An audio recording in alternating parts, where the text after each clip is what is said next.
Passo a passo para resolver conta bloqueada na Clear.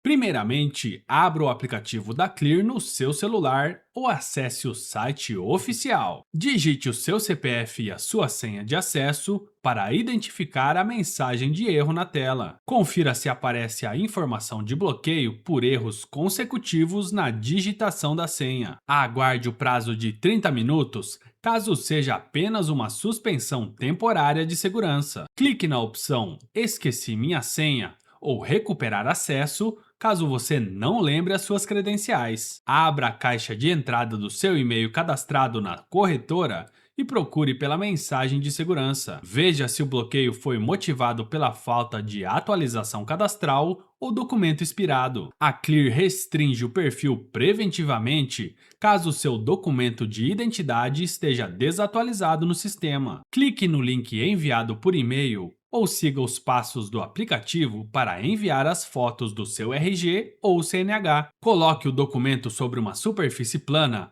e evite reflexos de luz ou cortes nas bordas do arquivo. Vá para um ambiente bem iluminado e faça a validação da biometria facial caso o aplicativo solicite. Confira se o seu questionário de perfil de investidor Suitability está expirado e refaça as respostas. Entenda que se a conta estiver bloqueada por saldo negativo ou falta de garantias, você deverá fazer uma nova transferência. Envie um Pix ou um TED da mesma titularidade para a sua conta da Clear para regularizar o saldo devedor. Abra o chat de atendimento com o assistente virtual diretamente no site caso o bloqueio persista. Digite a frase "conta bloqueada" para ser direcionado ao setor de segurança e solicitar a análise de desbloqueio manual. Aguarde o prazo de até 2 dias úteis para que a equipe de compliance efetue a liberação completa do seu perfil.